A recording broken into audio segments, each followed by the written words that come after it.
Good evening. I'd like to call the Lincoln Way 210 Board of Education meeting for December 19, 2024 to order. Please stand for the pledge if you're able.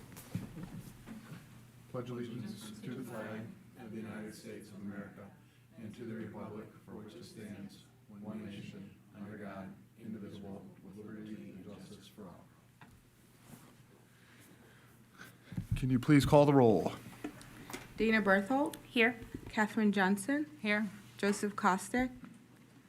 Richard Lacine. Here. Caitlin Olenek. Here. Deidre Stokes.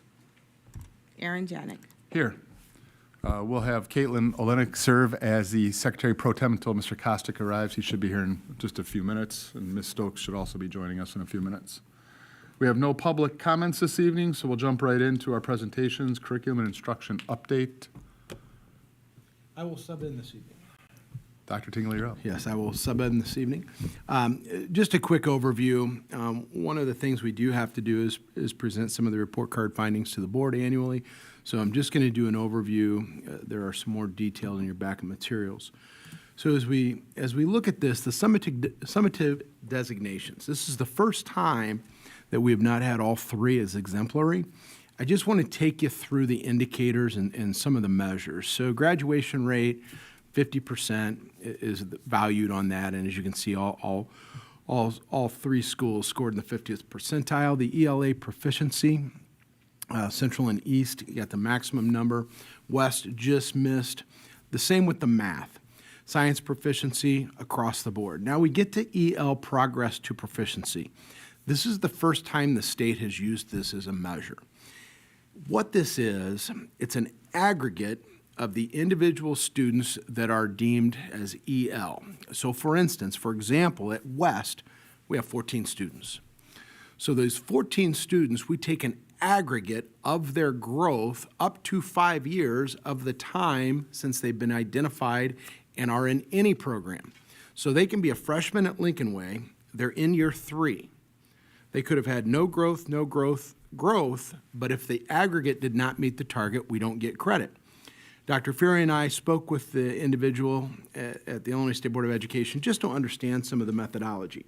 And this is the only indicator that is scored at the student level and then aggregated to a subgroup.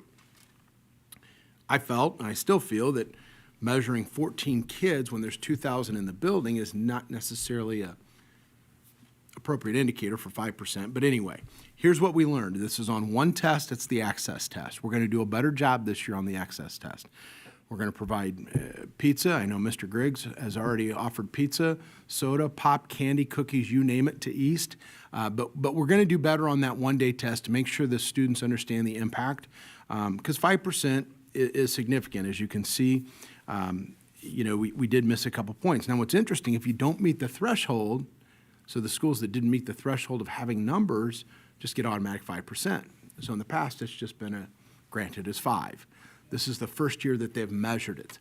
And so we learned a little bit, and that's where we're a little bit off.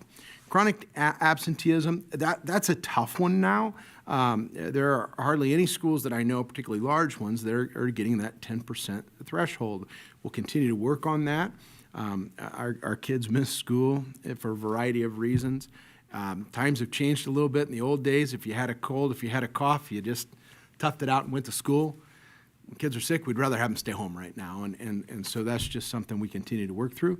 In ninth grade on track, we continue to be pretty solid there, and then the climate survey also. So as I said, we're not quite there at West. We're going to work a little on the math and ELA at West. You'll see that we still, within that group, saw growth over the last 3 years, but certainly something to work on. Can I jump in real quick? So for chronic absenteeism, is it a per pupil measure, or Per is it pupil, or is it and I think it's 10 days. Brian, is that the right number? 10 days.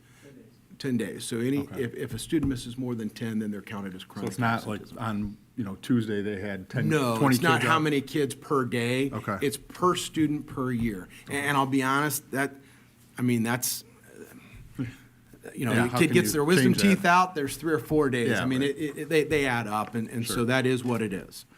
When we look at our academic progress, and this is kind of a better measure for us, is how does the same group of students do time over time? So as you can see, we did see some growth from our students throughout their time at Lincoln Way. Total growth, 208 points. We're happy with that growth. What's going to be interesting now that we're moving to ACT, we're going to talk with the board about that.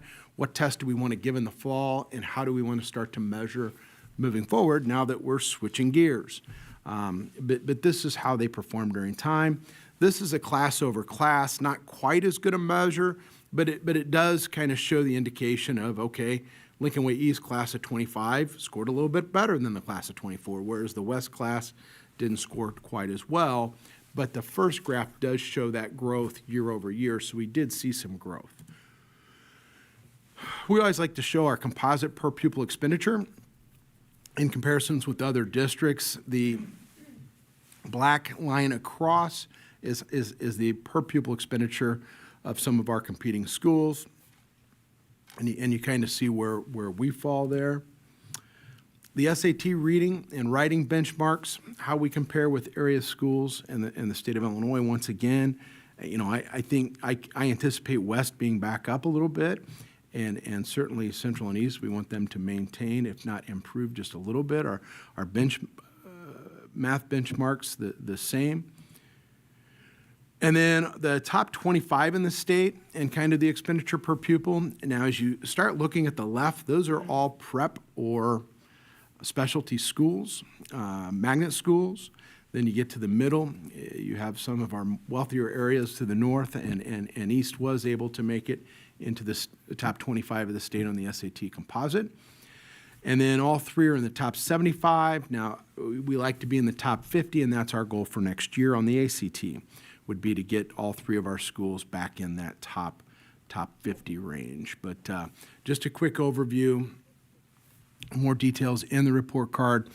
We'll come back with some of our plans for ACT prep in the spring as we're switching up, the testing for the spring date. I'll do my best to answer any questions or thoughts. Do we have a partnership with the feeder schools to perhaps, like within Manhattan, to perhaps do interventions slightly, or what's the discussion? And, For the ELL part of it? or, I mean, it could be for any of them. So here's what I can tell you. We just had our Lincoln Way Area Curriculum Council today. Tracy, would you like to speak to some of the topics we talked about? I'm putting Dr. Miller on the spot, but I know she hosted a meeting today with the area. So each month, we meet with the local feeders. We actually had all 5 of them in the superintendent's conference room today. And their topics range. So we talked a lot about PSAT results. So we looked at their individual results over time, as well as for each individual of the feeder schools. We talked about our 8th graders coming to us next year and that process, so that they're informed as to what communication teachers are going to receive, families are going to receive, and then what that process will look like for students to pick courses. So that was the bulk of the conversation. But then we also do talk about curriculum changes. For instance, I know Manhattan is looking at a new math curriculum, and so we talked about what they're examining and where that falls compared to the other districts. And at the very end, we did talk about interventions as well. So it's a wide range of topics. Some of it's just front of mind topics, but then we're also leading through some of the pertinent information that our feeders would need as we progress throughout the school year. And specifically to the EL, this is a developing landscape. Oh, yeah. Our program this year looks much, much different than it has in the past. The feeders are in the same position where they're like, oh, geez, and so as we doubled our enrollment, we're about double compared to last year. Am I right, Amy? Yes. And so the feeders are seeing the same thing. So I do think the impact of that will help that particular section. And then to your point, the articulation, we have had those conversations, and the primary thing is to see that growth every year. I do think Manhattan making some changes in their math may help, but that's something we'll continue to track and monitor as we work through. I know we have some plans for this spring to do things a little differently in terms of our test prep, and but that's a good question. We do meet monthly with our feeder curriculum directors just to talk about scores, talk about placements, and placements is the big thing now because all the students coming in for their course selection here in February. Awesome. Good Thank you. question. I just had a question about monitoring growth. I know you have a lot of data, there's a lot of things metrics that we use in schools. How do building administrators track progress and growth on a quarterly basis so they know before the end of the year or before things are now finalized through an SAT? How are they tracking subgroups of students? So your EL population, your special ed students, like that growth for them is more critical than maybe Sure, some of the than other year-to-year groups. You're testing. trying to see, you're not necessarily going to see maybe the score number show it, Mm-hmm. but you're going to see it growth throughout the year. So how do they do that Okay, in each I'm building? gonna call on our data principal, Sorry. Mr. Griggs, come on up.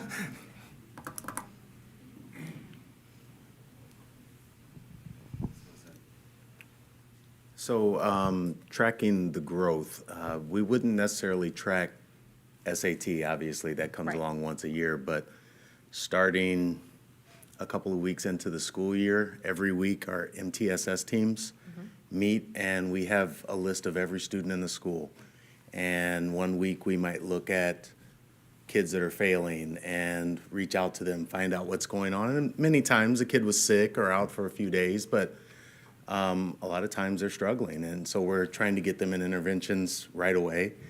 I think I shared some data with Dr. Tingley earlier this year. It was the way that we run it from 5 Lab. But so I looked at the data and I can compare it to the same time in previous years. And the past 2 years, we've cut our failure numbers in half. So that wouldn't necessarily tell me what their SAT will look like, but it will tell me that they're in class, they're doing well, and they should be prepared for the SAT or ACT as it will be this next year. And do you look at the data by subgroups, by different? Absolutely. Like by So race we and will. ethnicity, by? We will look at, we special- have every student in the school. The first thing we'll look at is multiple, kids that are failing multiple classes. We'll look at the counselor, and then we'll have groups so we can look at, see if maybe something's going on in English. So we'll have groups of kids that are, hey, you know what, there are kids that are failing and it's a lot of kids in English and maybe something's going on in English that's new. But we'll also look at the feeder school they come from. For us, it's not necessarily Hickory Creek or Summit, but a lot of times kids that are not from one of our feeder schools that struggle the most. Race, ethnicity, lower socioeconomic issues. So we look at it from all areas. I know that in previous years, one of our issues, and still is, we're transfer students. And what that did was cause us to really look at our transfer students the last couple of years and create advisories for these students. And if you look at our numbers, I just had a conversation with 2 of the counselors that work with our transfer students, and while I can't give them all the credit, our behavioral issues, our attendance issues, and our grades with our transfer students are much better this year. And so I'm giving them a lot of praise because they're working very hard. And I know that's not the full reason we've cut our failing numbers in half, but it's a large part of many different things that we do. Okay. Yeah, I know that it's sometimes hard to look at just grades and that you really want to know growth Exactly. over time. So Exactly. by being able to address it sooner rather than later, Yeah. you're monitoring those groups before they get to the SAT and have to take that kind of final score. Every So- week, starting usually the 1st of September. Okay. Yeah, and like I said, it's not just grades, it's attendance issues. As you can see, that's one of the issues that all schools are dealing with, but our attendance is better, our grades are better. We're looking at issues among different, sometimes I really haven't found any issues between our 2 feeder schools, but that's something to look at especially if incoming freshmen are struggling with a certain subject and they all happen to be from one of our feeder schools. Well, maybe that feeder school didn't focus on this area, so we look at a lot of different factors and we do it on a weekly basis. Thank you. Any other questions? Yeah, and I'd also like to thank Caitlin for doing a bang-up job as Secretary Pro Tem tonight. Joe, you're now back in the hot seat.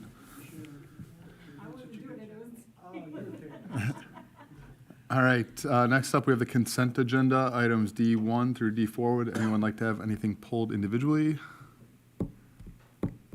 All right, if I can get a motion to approve the consent agenda? So moved. Second. We have a motion and a second. Can you please open the vote? Voting is open.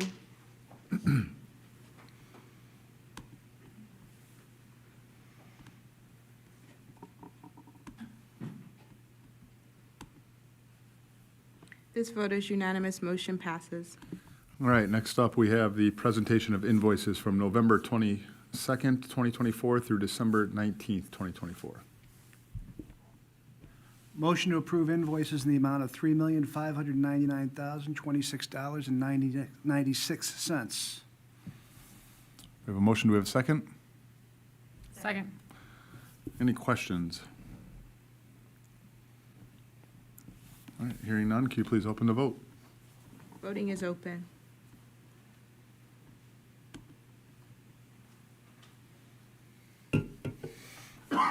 This vote is unanimous. Motion passes. Next up, we have the treasurer's report for November 2024. In the month of November, revenues totaled $4.1 million, expenditures totaled $11.2 million. All funds cash balance on November 30 was $74.3 million. Year-to-date budget analysis, 44.4% budgeted operating revenues have been received. 42.1% of what we said we were going to spend through the year, that spending has occurred, 42.1%. As you can see in the cover memo here, those data last year were 44.5, 41.2. So we're within 1%, and we're 5 months into the fiscal year, so we're tracking very appropriately. Investments, through November, liquid rates held at 4.6, 4.7%. I am pleased to report a lot of the laddering and investments, treasury bills that we have locked in over the last 6 months. Some of them are maturing in December, in January. Some of them are out until June. We did lock those in at anywhere from 5.1 to 5.4%. So that's has bode well for the district, and that's been some good decision-making with our partners at PMA. Cash flow report, taxes had trended ahead in September, October, so there is less to receive. So cash variance in November was negative. Collections are stronger calendar year to date through November than they have been the last couple of years. And then looking ahead in the next couple of months, we will bring some additional bids in January and February for contracts coming due, waste and recycling, landscaping, some pretty standard business contracts that we have expiring at the end of this year. So some of those will come from my world or Chuck in the coming months. That's all I have. Any question on the treasurer's report?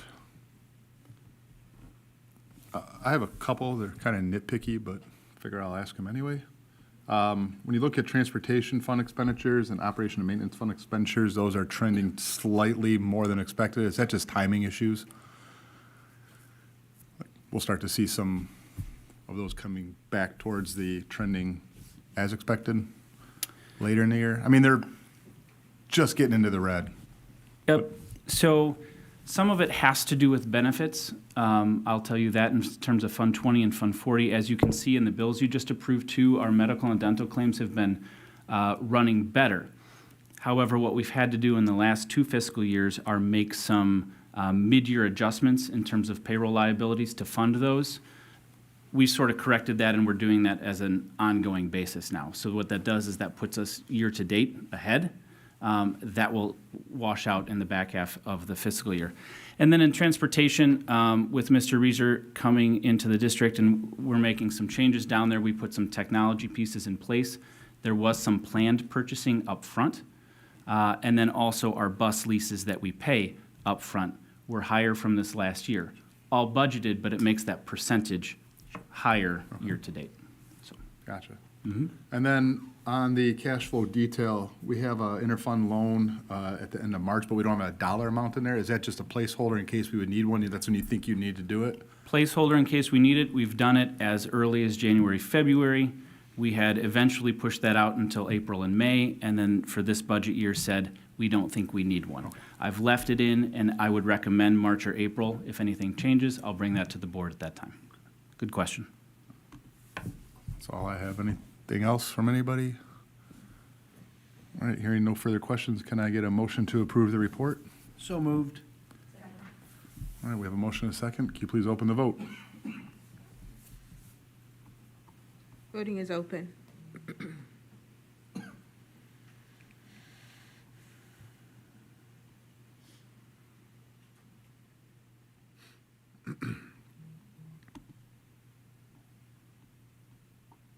This vote is unanimous. Motion passes.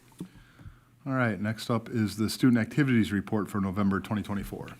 Student activities for the month ended November 30th. The activity fund balance is $2,445,975 with revenues of $291,363 and expenditures of $348,191. There was one balance that was negative at the time of the printing of this memo, but it's since been back into the positive. Ask that you approve the student activity account summary as presented. Can I get a motion to approve the report? Second? We have a motion and a second. Any questions? All right, hearing none, can you please open the vote? Voting is open.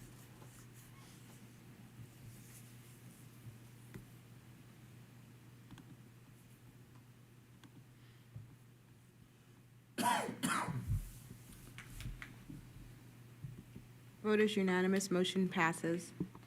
All right, next up is the adoption of the 2024 tax levy. I'll start by saying no changes to the overall levy amount being requested. So last month, we presented tentative tax levy was an operating levy of $88,510,500, and that represented a 4.96% increase over the tax extension we got last year. So I'll state that just for the sake of record before the board would entertain a motion to adopt. Because of the board's effort for flattening the bond payments over the last couple of years, once you factor in our debt service levy for this year, overall is projected to increase 4.11%.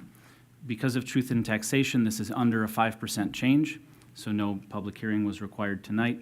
The only changes I've made, if you look at the calculations document in your packet materials, was shifting, making some minor shifts between funds. As I worked and updated where I think the fiscal year 26 budget is going to be, I did change a little bit between the transportation fund, IMRF, and then O&M.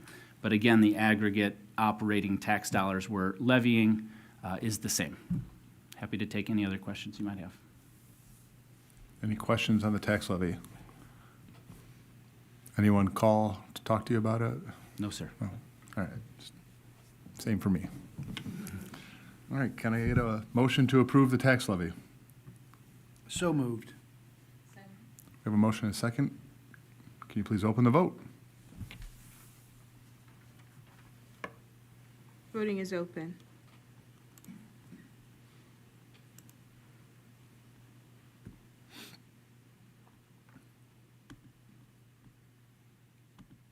This vote is unanimous. Motion passes.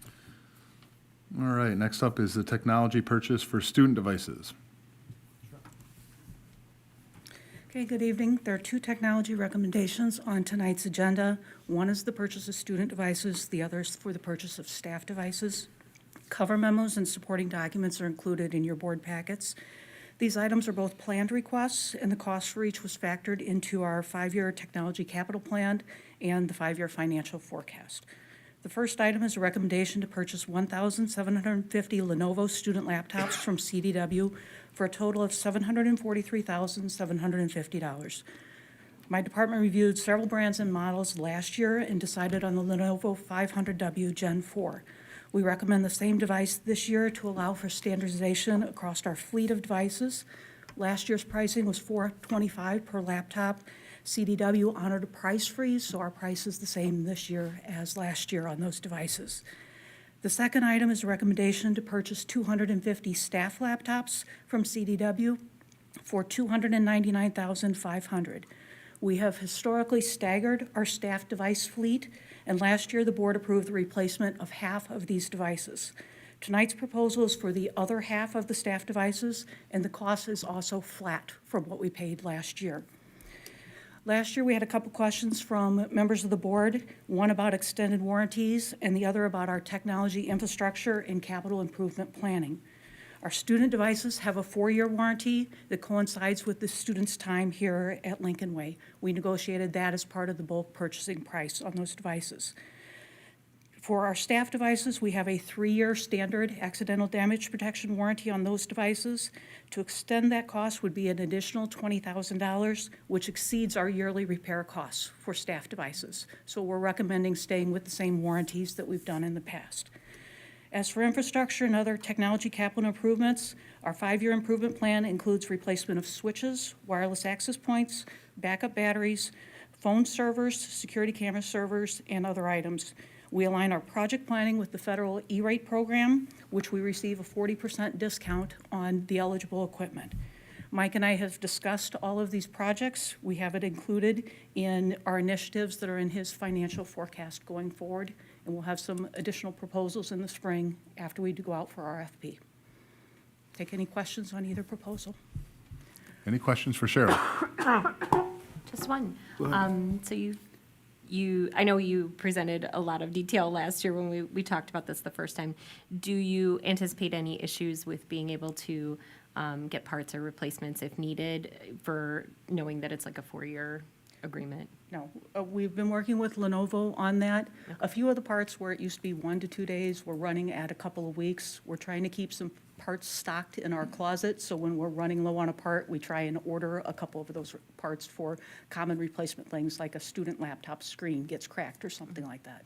And you still feel that the current devices, even though that was kind of the agreement last year, that these are still sufficient to meet the needs and all the new technology and things that are popping up, this is For the still stu- adequate for the kids? For the student device, is the same model, is their current model. The computer in front of you is a 500W Gen 3, which is an older model. The Gen 4 is what our freshmen currently have, and the screen is slightly larger than the screen on yours. It goes right to the edge of the screen. The case is a little bit different color and just slightly newer components, but we've got the 500W Gen 4s for students now. It would be the same model for the incoming class.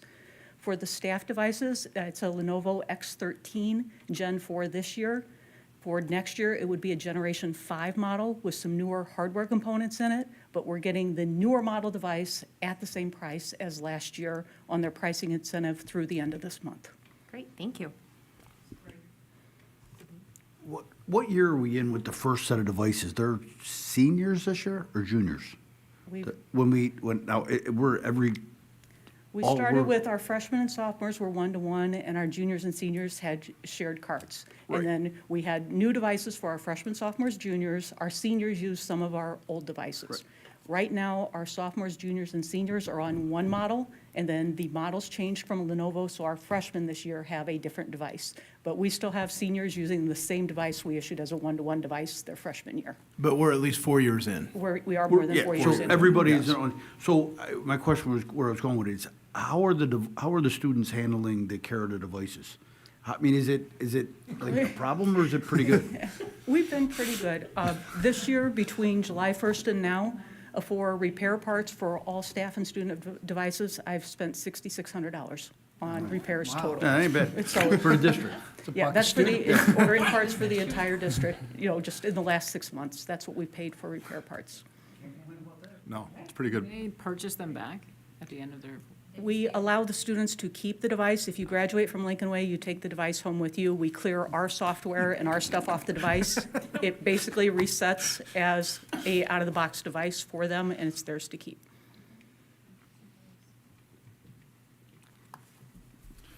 All right, any other questions on the student device proposal? All right, hearing none, could I get a motion to approve? So moved. A motion and a second. Any further questions? No. All right, hearing none, can you please open the vote? Voting is open.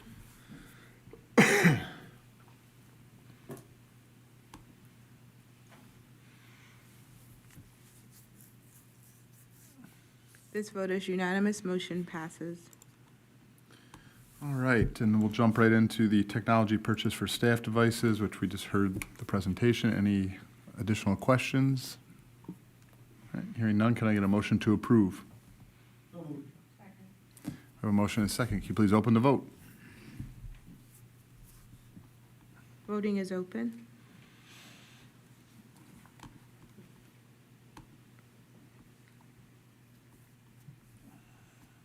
The vote is unanimous. Motion passes. All right, next up is second reading policies. Nothing out of the ordinary in this grouping from press. We did update uniform grievance procedure from Title IX.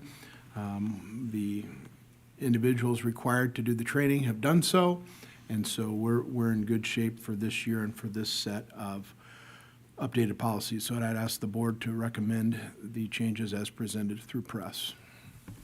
All right, any questions on the policies? All right, hearing none, can I get a motion to approve?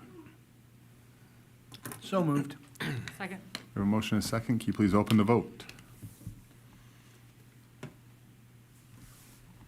Voting is open.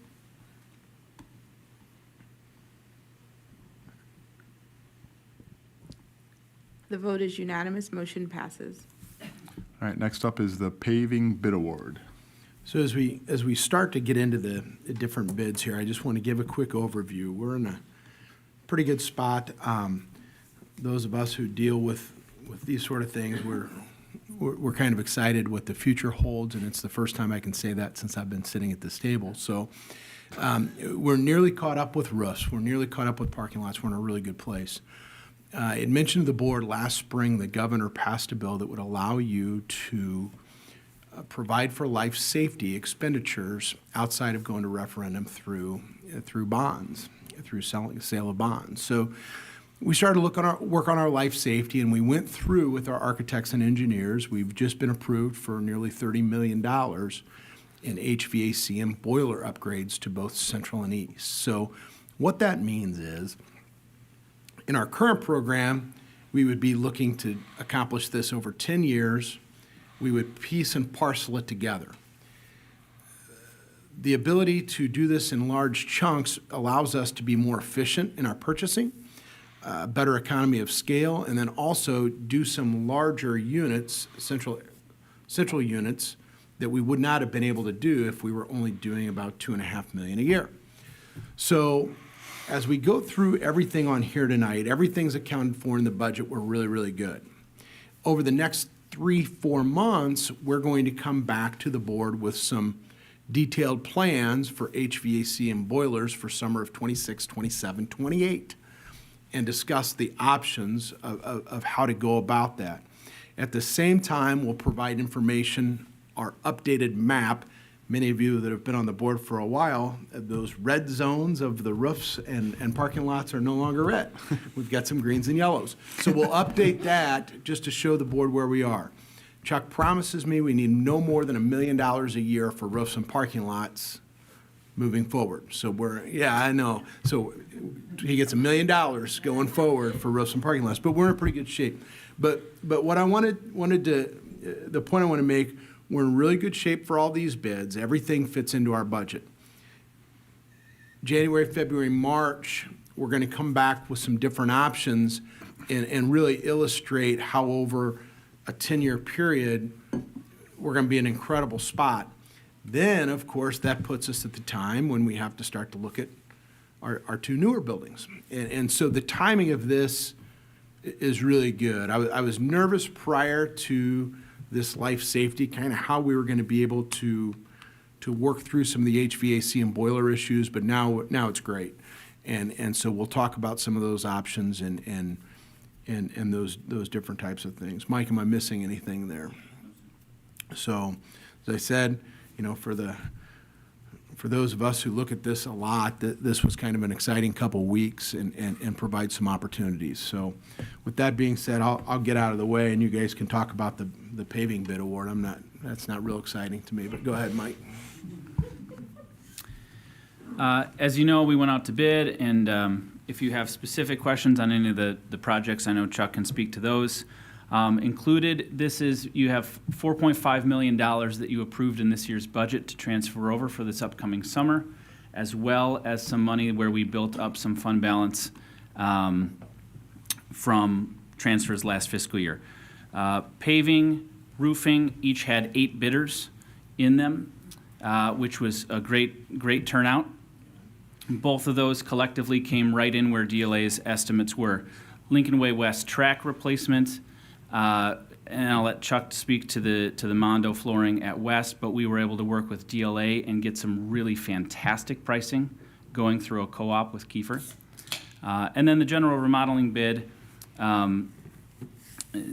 came in right on target in terms of the budget, and includes track, bleachers, and a bathroom building here for Lincoln Way Central. So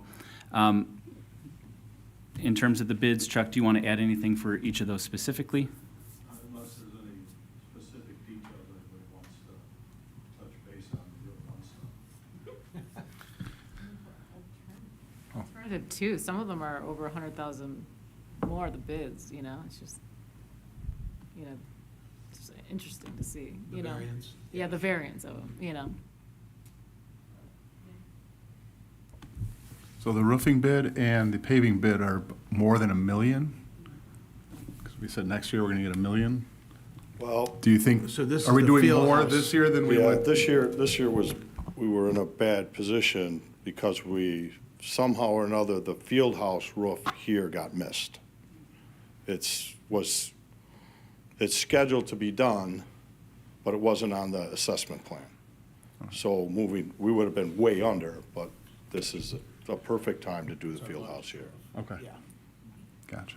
Are we just talking about are we talking about all of them or just one? Sure, we can answer any questions good, if you'd okay. like, and then we can go Yes, through. We want okay, to do it that way, great. Aaron? That's fine. I have a quick question about the co-op. Can you explain how that, I was reading DLA's report as it relates to the co-op and with Kiefer, and so that they were able to offer something, but what exactly, how's that structured? So the way that a co-op works, well, there's 2 pieces there. One, Kiefer came in, and we were past warranty, but as you can tell in DLA's letter from Brian Scully, there's a good faith effort. They said, hey, you know what? You are past warranty, but we stand by our product and feel like this should have lasted longer for you. And so they really came down. I think 25%, I think they came down from where we had the estimates of where bids would have come in. We had it at $400,000 to $425,000 is the range. So this pricing for this is fantastic. Then the second piece, to answer your question about a co-op, you might hear Dr. Tingley or Chuck or I say Sourcewell. In the past, this particular co-op is a TIPS co-op. But what the vendors do is it might be in Illinois, Indiana, statewide bid. And so they put their price in, and what that allows us, the state approves that bid.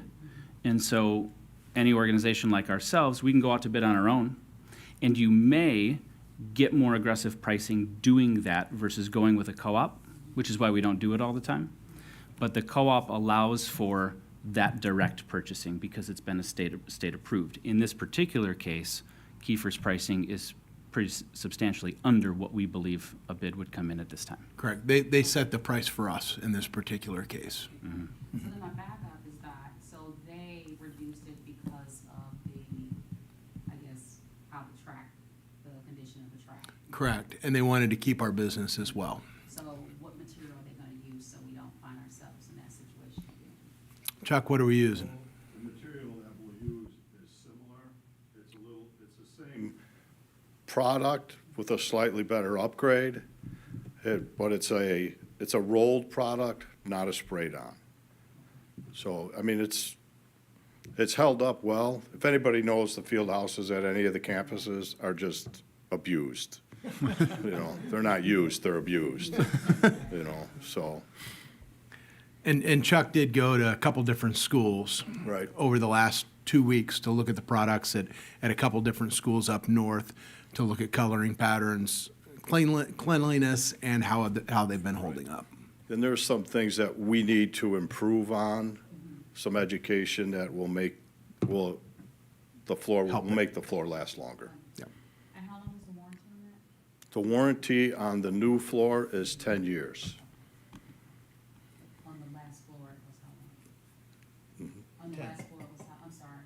On the last floor was how long? 10. 10 is.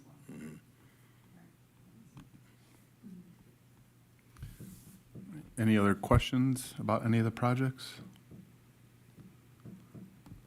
On the last one, the general construction, they will start this summer.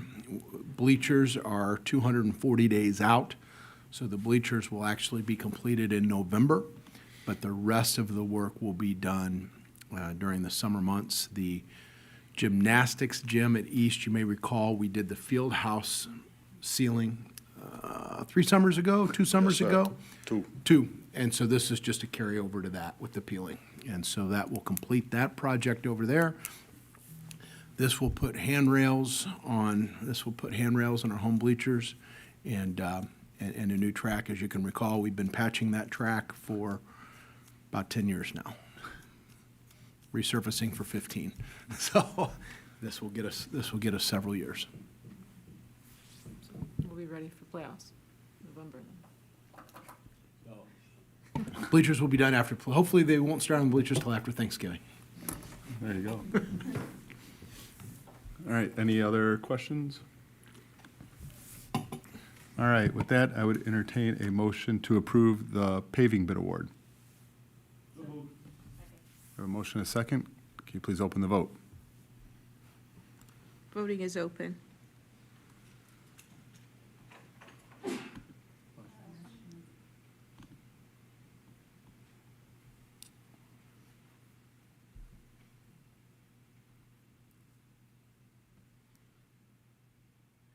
We have 6 A's. The motion passes. One abstention. I abstained. Next up, we have the roofing bid award. Can I get a motion to approve? Second. All right, we have a motion and a second. Can you please open the vote?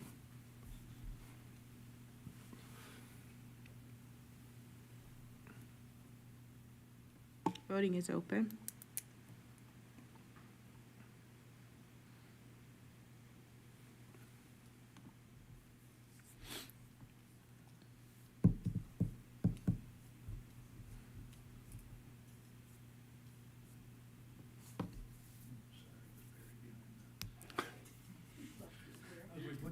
We have 6 A's. This motion passes. 1 abstain. That was me. All right, next up is the Lincoln Way West track replacement. Can I get a motion to approve? We have a motion and a second. Can you please open the vote?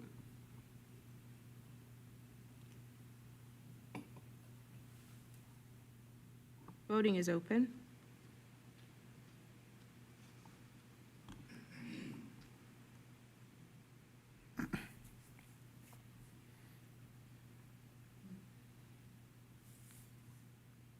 This vote is unanimous. Motion passes. And then last, we have the general remodeling bid award. Can I get a motion to approve? So moved. Second. We have a motion and a second. Can you please open the vote?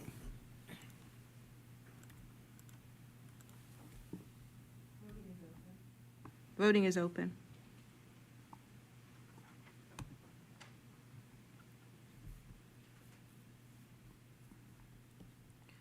We have 6 A's. Mr. Janik abstained. This motion passes.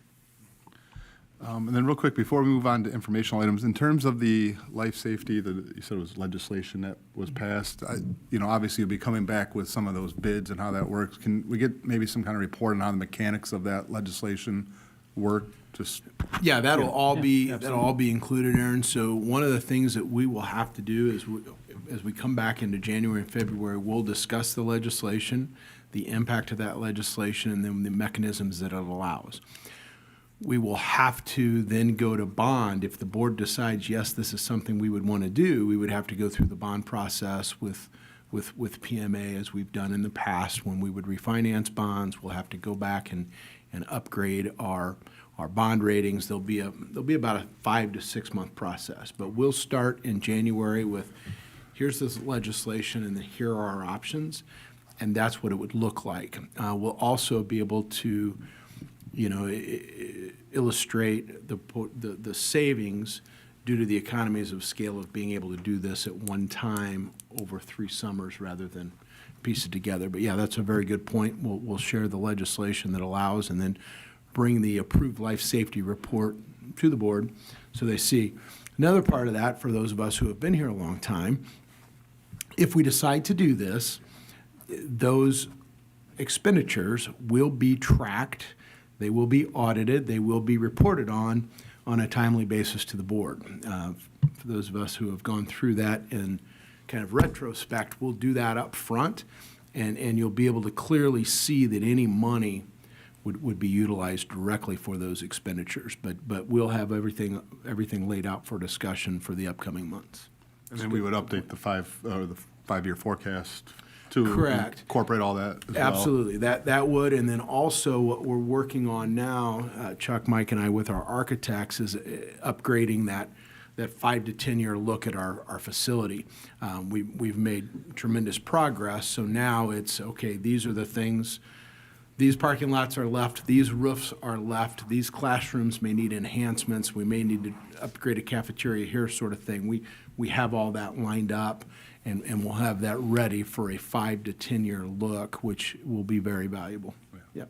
Okay. Yep, very good. Yeah, $30 million from 7 years ago where let's skip the roof this year and push this off for that year. Now we're at 4 million, so No, a jump from 4 to 30 is still pretty big, but it is. it's a good spot to be in that we're be able to Yes, talk about. and you'll see that the board will have some different options, and the board may say, we don't want to do any of it, but there will be, we'll have some different options that will make, we believe, fiscal sense, and then allows us to do some of the other things that we need to do to continue to provide the experiences we do. So we're in a pretty good place. Yep, thank you. All right, moving on to the informational items, we have the report of the Lincoln Way Special Education District 843 Governing Board. Thank you. We met on Monday and had some good information and updates regarding the improvements for Pioneer Grove. Sarah Rexroad has submitted a grant to cover the costs, to cover half of the costs for a fence around the playground, additional camera updates because the cameras need to be replaced, and some playground repairs so that the students can safely navigate the playground area for students in wheelchairs and any additional repairs that need to be made. So that will be submitted to ISB, so hopefully that will be approved in January, and then those pieces can be put into motion to get those installed. Additionally, there were some celebrations. A huge thank you to all the bus drivers and monitors in 210 and 843. I know you guys had a joint celebration, I think, for them for the holidays, so that was great. I know that they continue to keep a lot of the drivers and monitors on staff, which is great. And then they've done some updates to any charges that were sent at the beginning of the school year to each district, and those refunds have been issued for each school district. So District 210 did receive a refund based on the initial costs and the number of students and services. So all of that has been completed. All right, thank you. FOIA requests? Included in your backup materials. Building and grounds report. Same with buildings and grounds. We do our best to answer any questions that you may have. Community relations report. Once again, there for your viewing. District 210 advisory. We didn't meet this month, but we're still working on the branding, so we'll meet in January and have more information regarding the new look of the district. Legislative report. We'll be entering the lame duck session, so we can all hold our breath. I had a call this week. Nothing pending right now. I would not be surprised, however, if there's a move on the pension system for the Tier 2 employees. Something could potentially happen. You've probably heard the same. Yeah. Yep. Superintendent's district report. Nothing additional to report, other than end of the first semester. It's been a great semester, and looking forward to a little break and getting the students back in here for semester 2. Other district business? None this evening. Any correspondence? None. All right. Before we adjourn, I'd like to give a shout out to the seventh grade girls basketball team from Mokina, one of our feeder districts, came in fourth in state. So future's bright for Lincoln Way Central basketball. Good luck to our band, who is going to. Oh, yeah, the Rose Bowl. The Rose Bowl. Marching So, band. It's Yep, awesome. Yep, they'll be heading out. Perfect timing. Day after Christmas, I believe, yeah. Yeah, it's Be exciting. Hopefully a be little great- warmer for them. Great trip. It'd be a Yeah. little warmer out there, and hopefully for those of us who are going to support it. Yeah. Everyone's packed. Ready to go. All right, I don't think there's anything else. So with that, I'd entertain a motion to adjourn. All right. All those in favor signify by saying aye. Hi, Aye. All right. We are adjourned. happy New Year. See everyone next year. Our next meeting is January 16th, 2025.